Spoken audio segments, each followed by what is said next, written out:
Uh, good night, viewers. This is Safraz Ali coming to you all from Aranguez, St. Joseph constituency in Trinidad and Tobago. I'm very honored to be part of this program when Gary would have invited me to come on. This is the USA, the UNC USA International Program. So Gary would have invited me to come on the program and just say what's the feel on the ground in the marginal St. Joseph, right? They say whoever wins St. Joseph wins the general election.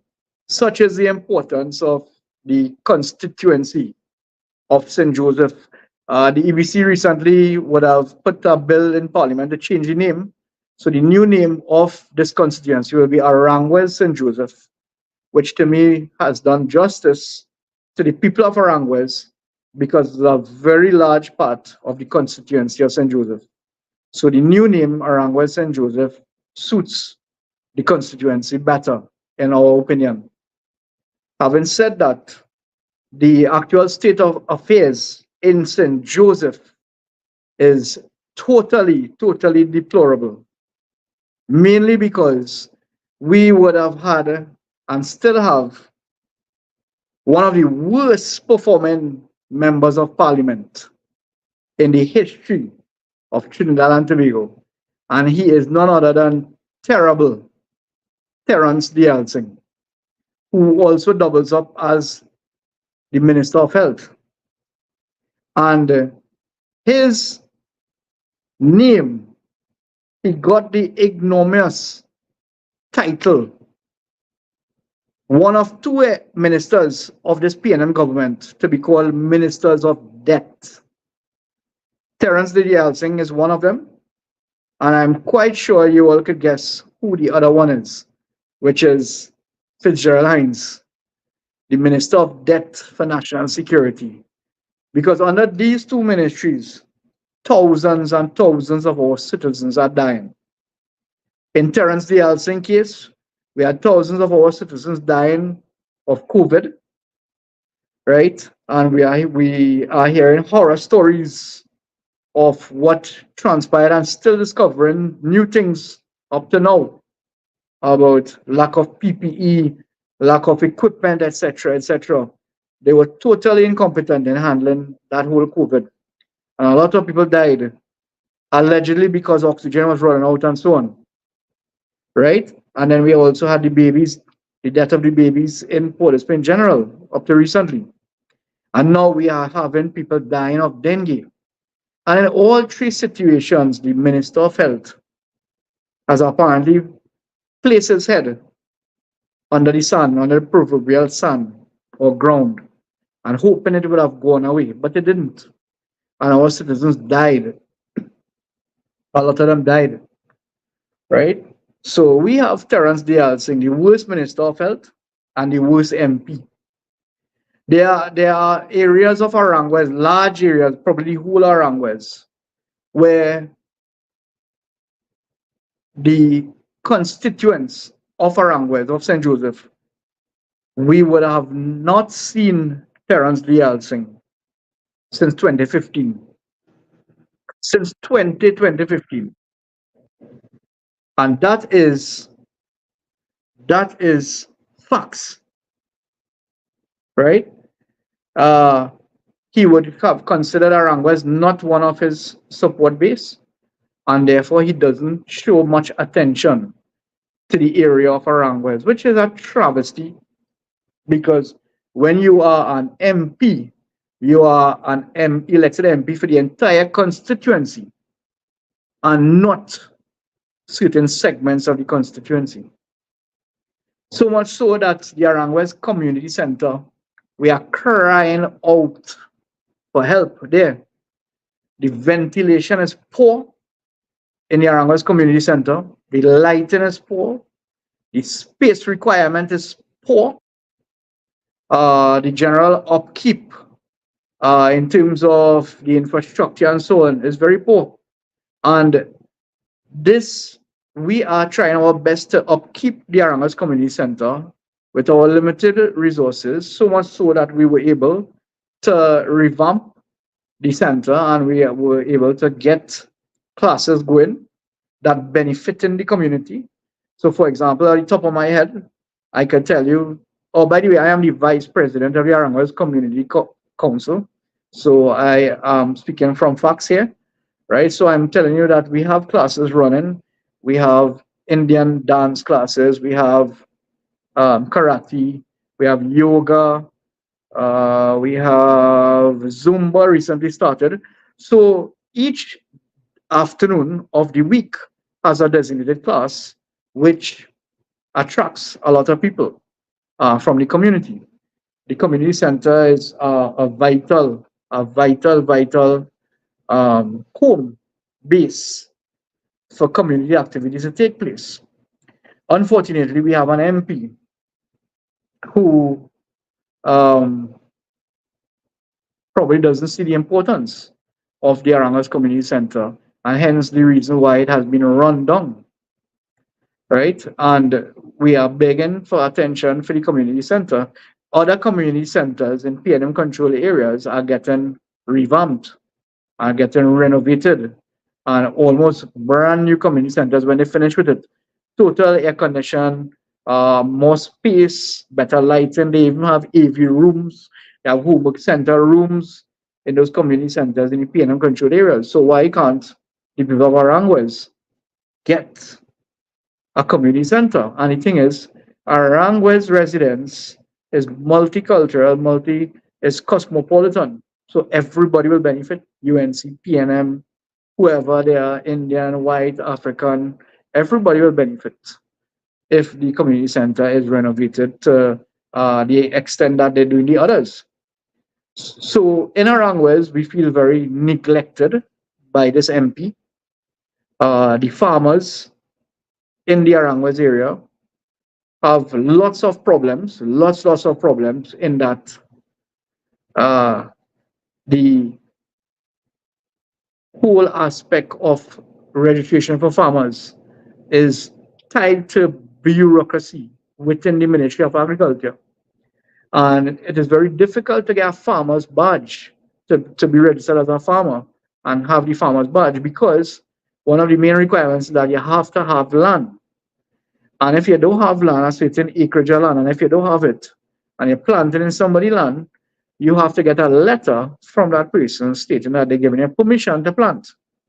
And very often, lots of these landlords are not given that letter simply because they think that the land can be taken away from them. So they would not give the tenant a letter stating that they plant any land, they give permission to plant the land.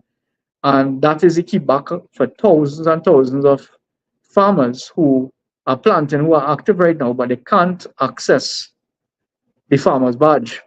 And if they can't access the farmer's badge, it means therefore that they're not qualifying for flood grants, for incentives, and so on.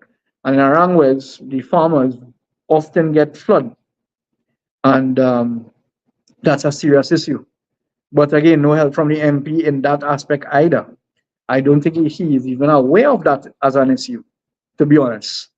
Such is his ignorance of the cries of the constituents and special interest groups in the constituency of St. Joseph, Aranguez St. Joseph.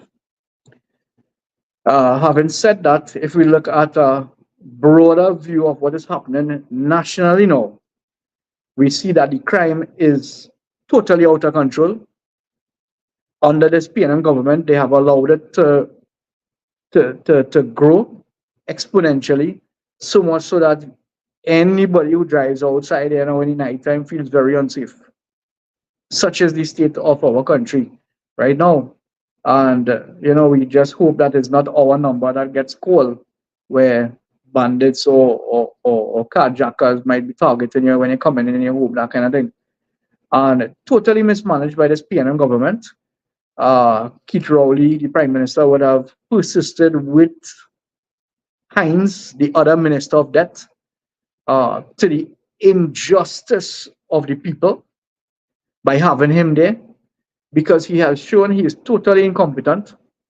He's drowning in his own incompetence, and he's causing a lot of people to die because of his mismanagement and his lack of due diligence and due attention in this Ministry of National Security.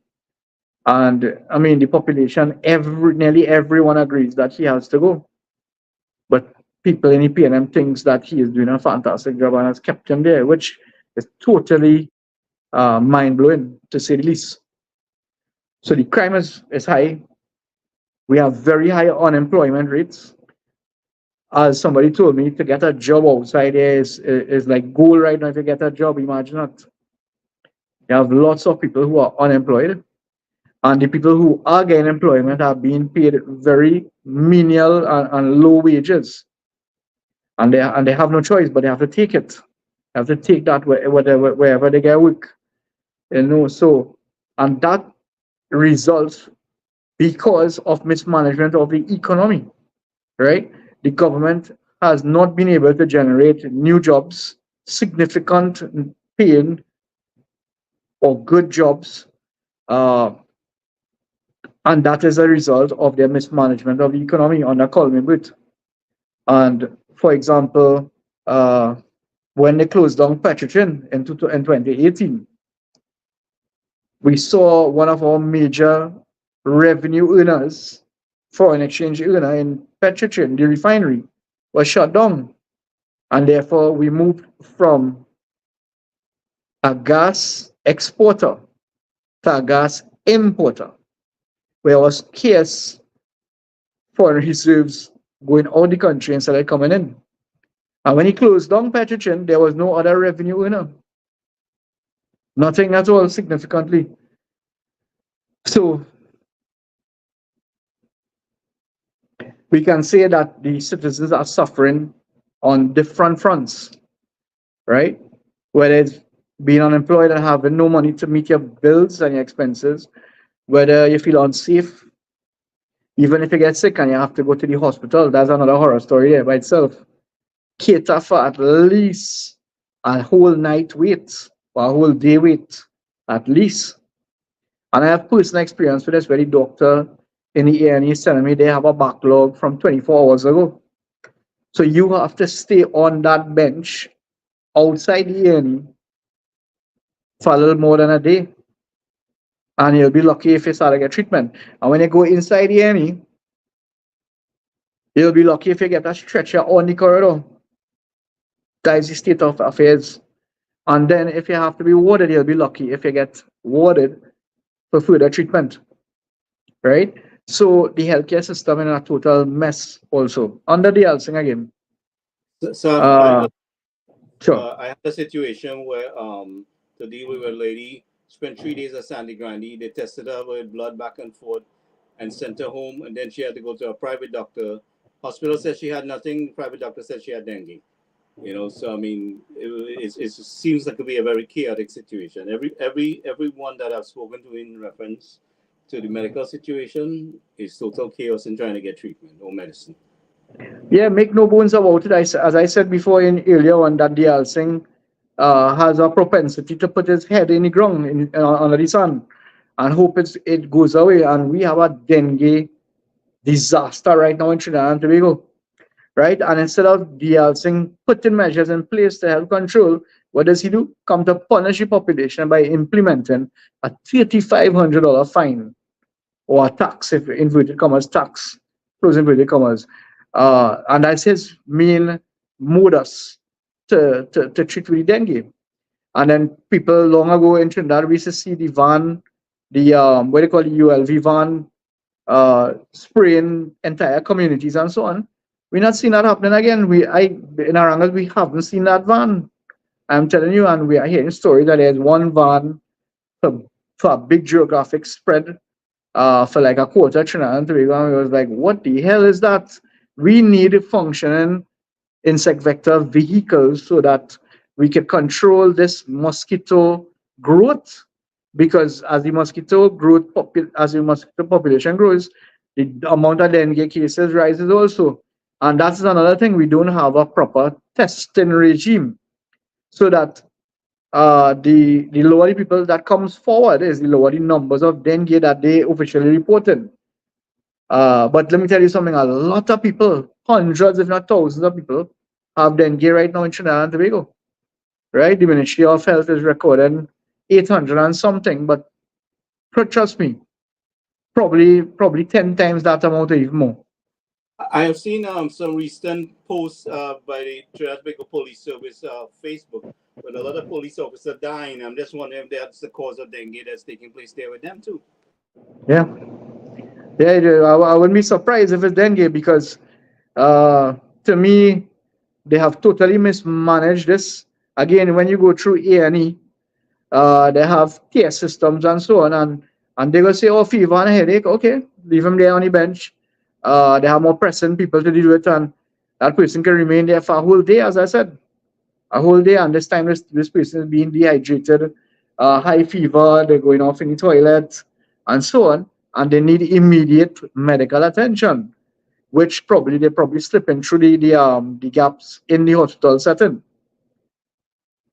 I mean, immediate care, for far as I've seen, is something that is just a word and it's not a reality in Trinidad and Tobago because it seems like you have a very long period for waiting for getting any kind of attention at all, in any And way the, that and you. the problem is, Gary, the problem is that this government tries to paint a rosy picture that everything is improving and everything is good, and you have to tighten your belt for the benefit of the country. And if you don't do so, you're unpatriotic. But let me tell you something, Gary, and our viewers international and even Trinidadians know it. We are feeling the pain, literally. We are feeling the pain, both literally and metamorphically. And and we are suffering. The poor people are suffering. The middle income are suffering. Only the rich is probably riding out this hard period. And Rowley said it that his policies of his government are geared to make the rich get richer. If you didn't hear it from anybody else, you heard it from the prime minister. That the Well, rich, his the policies physical are geared. evidence is Yeah, out there. We've seen the physical evidence of what he said, right? yeah, yeah, yeah. And he cries and he's suffering, and the people are hitting stone walls and stone hearted people. That's how I have to describe this PNM government. Stone hearted, right? They came now and started suffering people again with this school booklets. Parents are scrambling to try to make ends meet. Average booklets is about $2,500, right, to get all your student textbooks and so on. And a lot of people don't have that money. So the Ministry of Education came up with this program called book grants. And who got that book grant, how they qualified, and how much money they spent, we don't know. Right? The thing about it is, under Patrick Mann and a previous PNM government, there was a textbook rental program that was working. And the UNC, in in the wisdom of former Prime Minister Kamala Prasad-Bissessar, kept the textbook rental program. She did not have bad mind and stopped the program because it was a PNM initiative. She continued with it, and it was working both under the PNM, under Patrick Mann, and under the UNC, where parents didn't have to spend much money because they were inheriting books that were used before and before. And I think there was a 3 year change out. By after 3 years, the books would have be start to get damaged and so on, and they would have changed it out and bring brand new books into the system. But that was definitely helping the poor and middle income parents because they didn't have to spend much money. Well, I have a When question, Rowley Mr. If we when move Rowley in, came in 2015, he stopped, he basically dismantled the program and more separation to the people. Gary. yeah, so I'm wondering if we move into the, I mean, this is the technological age, and why don't we move into the digital book structure where you have, the everything is online, the kids can access it remotely, instead of having all this hassle of sorting the books and buying the books and things like that. I think it's something that the ministry could look into, or at least our Uh, UNC government can do that. and Gary, that's a great question because here is the irony of everything with digital. There is a ministry on a Rowley. Rowley set up a ministry called Ministry of Digitization and something, something, something. So Rowley has a Ministry of Digitization set up.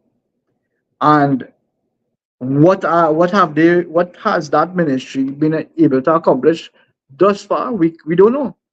We don't know because everything is still in manual mode right now, paper mode right now. You go to the license office, right? You still have to work with paper from one department to the cashier and so on and so on. You go to border and revenue, same thing. Most of these government ministries still in a bureaucratic mode of paper. And one wonders what exactly is the Minister of Digitization doing? Is he doing anything at all? And what has he been able to accomplish in terms of making everything easier through digitization in the way government conducts its operations for the people? We're not seeing anything at all. I mean, it's like you need a magnifying glass to find how they spend the money. It's you don't see Correct. money, you don't see it nowhere. All you see And is then X money spent. talking about that, Gary, this government has borrowed $15 billion in the last 9 years. Where has that money gone? Where has that money gone? Famously, everybody Collinwood came and told the Auditor General he found 3 point something $billion in revenue, and of that they spent $1 billion. So the Auditor General asked, "Well, okay, show us the documents, and then I'll include it in my report." No documents were forthcoming, and therefore we don't know where $3.2 billion in revenue went, and we don't know where $1 billion was spent, admittedly by the government. The Minister of Finance admitted that they spent $1 billion. So where that money gone? It's a total lack of accountability, total disrespect when you ask any questions about it. There's so much arrogance. Yeah, total arrogance, total disconnect from the people, uh, lack of empathy towards the plight and the suffering of the people. And now that we have an election year coming up, they go into the marginals and they're going with all their grants and so on. And I just want to shout out this advice to everybody, including Arangwes, so if they decide to come in Arangwes in the marginals, St. Joseph, take the grants, take whatever you get from them because the Almighty knows how much we are suffering. But don't forget the 9 years that they put us through, 9 consecutive years of high crime, of no jobs, of high grocery price, of high gas price, and laughing in our face about it. Don't forget that. So take the grants, fix up your home, whatever it is, but make sure when that election bell is called, for our children's sake and our grandchildren's sake and our sake, we need a change in this country. We need to bring the Honorable Kamala Prasad Bisesa back again. She had a thorough vision, a vision that would have lifted our country in terms of the economic development plan.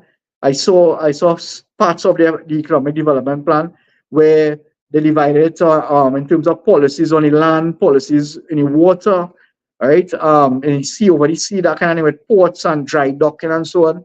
Watch when the UNC had a proper plan in place that would have carry our country forward and not only relying on oil and gas, but a proper diversification plan which has eluded multiple PNM governments. But this UNC government had a very strategic vision. Kevin Ramnarine, one of our best ministers of energy, talked about the Galiota port. That's a ghost town now, Galiota. But there's a port in Galiota, phase one already finished. And if that port was up and running, we could have business coming through Galiota that going to Guyana, which is experiencing a boom, and Suriname and French Guyana. That whole quadrant in South America there, we would have been benefiting through the port of Galiota. But the lack of vision of this government, they shut down everything that UNC did, and we're getting $0 through Galiota right now. Galiota is like a ghost town. One of our best ministers of health, the Honorable Fuad Khan, he was pushing medical tourism in a real big way, and the Cuba Children's Hospital would have played an integral role in that. And unfortunately, we had to change our government in 2015, and because of spite and malice and hate, towards the people.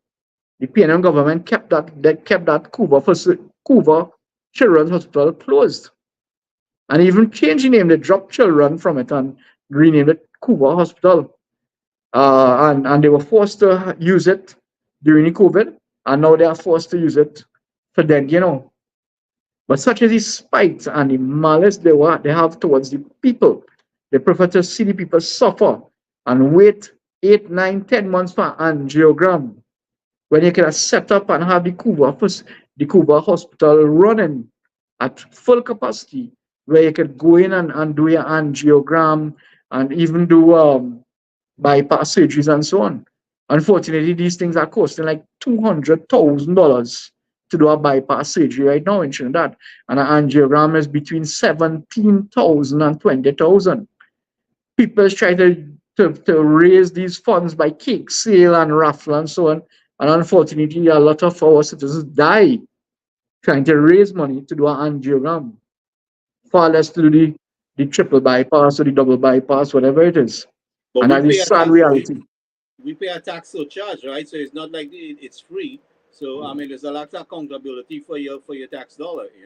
Correct, correct, correct. So all in all, Trinidad and Tobago is in a very bad state, a very sorry state. But the Almighty has said that good will always conquer over evil. If you're a religious person, no matter what religion you're in, we always have to have hope.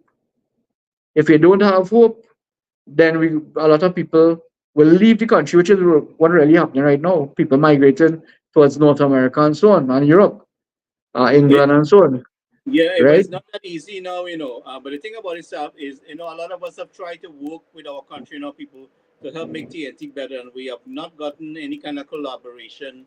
There's a lot of resources out there, a lot of intelligent people, that has tried, but they do everything to frustrate those who have tried to make a contribution back to the country. I mean, we have even former police officers that run into outside here who are all Yeah, willing to work to help the country and did not accept any help at all.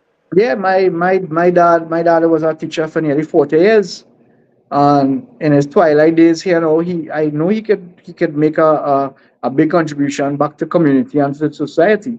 Unfortunately, this government doesn't have respect for our elders, and as you rightly said, when you're retired, is it couple smoke your pipe after. When they should and in fact could have been making major contributions in uplifting our society, be it in education, be it in medical, be it in finance, whatever it is, be it in We have a, the a lot of economy. nationals who are interested, where it's just that they seem to do everything to frustrate you. But anyway, Yeah, speaking about the port situation, I have had some discussion with former Minister Kevin Ramnarayan and presented some ideas, some suggestions to him, and he seemed to like it. So in the next program, we will try to get him on here together with us, to kind of enlighten the population, because the population needs to be educated. There's a lot of misinformation out there and confusion to get the people vote again, with no result coming behind it, no improvement at all. But those of us outside the country wants to work with our country to improve things so that we can return also. yeah. So the end result, Gary, is that there will be a general election coming up sooner. We're hoping sooner rather than later, but definitely within a year time there will be a general election, and this is our chance. I'm speaking to Trinidad and Tobago, even the diaspora who could come back and vote, who has dual citizenship and so on. This is our chance to make that difference. We cannot endure another 5 years of this PNM government. Property tax, right after you scrimp and you try to buy your books for your children in August, you have to find money, average about $2,000 per household, average around there, to pay property tax. And that is at the 2% that they boosted, that they reduced to. But he made a provision that he could carry it back up to 10%. So we have this minister of Colmimbut who likes to carry up back the taxes when they entrench in power. So who is to say if, God forbid, they win in 2025, what's going to happen with our property tax? And right now at 2%, and it could go right up to 10%. Imagine if that property that goes up to 10%, you will be paying average about $10,000 a year on your property at the 10%, at the 10% threshold that he agreed, that he pushed in for approval in Parliament. So, guys, you know what? We really, really, the citizens must band together. As I said, don't lose hope at all. We have the honorable former Prime Minister Kamala Prasad Bisesa forming back and leading a very strong team that is coming together. Every day that goes by, more and more people are coming together back into the fold. And we have people like the Honorable Rudal Munilal, who is the lion in the politics, right? We have strong fighters, Dr. David Lee, we have Dave Tanku, we have a number of different Saddam Hussein who takes apart the government. The government afraid, they are afraid of MP Saddam Hussein. With the national Uh, security and legal affairs issues. Yeah. yes, yes, he doesn't let anything slip at all, and he holds them to account, and sometimes they can't answer. So we have very strong people on our side who are willing and able to take back the country and bring it back to a level that we could say citizens will start to smile again, and then carry it up from that level and start to improve the economy to such an extent that we start to see prosperity for all again. You know what, Gary, I'll close off with this, that Yeah. I know you. Thanks for taking the time. I know you were out and yeah, taking care of business. So yeah, thanks I'll again. close off with this, that well, I on the ground, right? I'm a former councillor in the Sawa East area, which is part of Elskoro, part of Rangwes, and a piece of the north part of the Kwezi, north of the Eastern Mineral. And the cries are the same all over, that under there's called the Honorable Kamla Prasad, they say Tanti or Kams. They say, under Tanti Kams, we were living a better life. Everybody was eating our food. The food might not have been big, but everybody was eating our food. There were jobs around for people to go and work and come home and pay their bills and carry their family for a Sunday drive and so on. But under this PNM government, only a few people eating our food. The vast majority of our citizens are suffering. And you can't even carry your family for a proper Sunday drive because you don't know what how much gas you have to rally out for the work week coming up ahead. Such is the state that we have reached in Trinidad and Tobago. You can't even carry your family for a nice Sunday drive around the country, a cross country drive, because you're definitely spending about $200 in gas if you do that. And that is way above people budget right now. People have to make a decision right now if they're paying rent month and if they can buy with their groceries. That is the kind of sufferation we have reached. So people have admitted that under Tanticam's era, 2010 to 2015, people were eating our food and people were much more comfortable than how we are right now. And I am saying that if we want those days to come back and our country to be saved and to be charted into a new direction, then we know we have to do. This will be the telling tale. Our finger, everybody finger, will have to make that decision not only for us, but for your children and your grandchildren to come. Because we have seen what the PNM has done to our country in the last 9 years. Clear as day. Clear as day. All sectors are collapsing. All sectors. You just name a sector and we can give you the facts on it. So Gary, I just want to thank you very much for the opportunity to Thank have you. spoken here on this program. I definitely will be on, God willing, God give me health and strength, I'll come on back again. Definitely. And I know you have a very important guest coming up also. I'll try to tune into that when I on my way to meet my daughter. All So right take then. care. God bless everybody. Enjoy. Thank you very much. No problem, Gary. Thank you.